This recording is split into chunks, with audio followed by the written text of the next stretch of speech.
मी या ठिकाणी मनपूर्वक स्वागत करतो.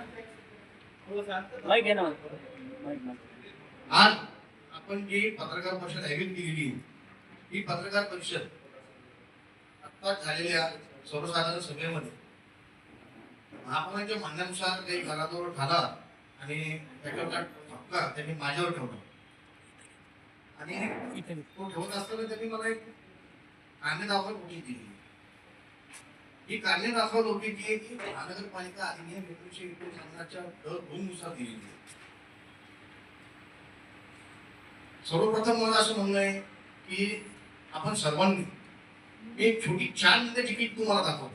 4च मिनिटाची पुढे आपण सगळ्यांनी बघावी म्हणजे आपल्या पण लक्षात येईल की नेमकं सभागृहात त्या दिवशी झालं काय होतं. कारण माझं असं म्हणणं आहे की मी कुठल्याच प्रकारचा अपशब्द वापरलाच नाही. जी नोटीस काढली ती 2 गोष्टीनं चुकीची आहे. एकाने एक तर मी काही न करता मला नोटीस काढली आणि दुसरं की कायद्याप्रमाणे फसतच नाही. की त्यांचं म्हणणं आहे 1949 ड 2 नुसार त्यांनी नोटीस दिली अनुसूचित मध्ये ती कायद्यात बसतच नाही. तर त्या 2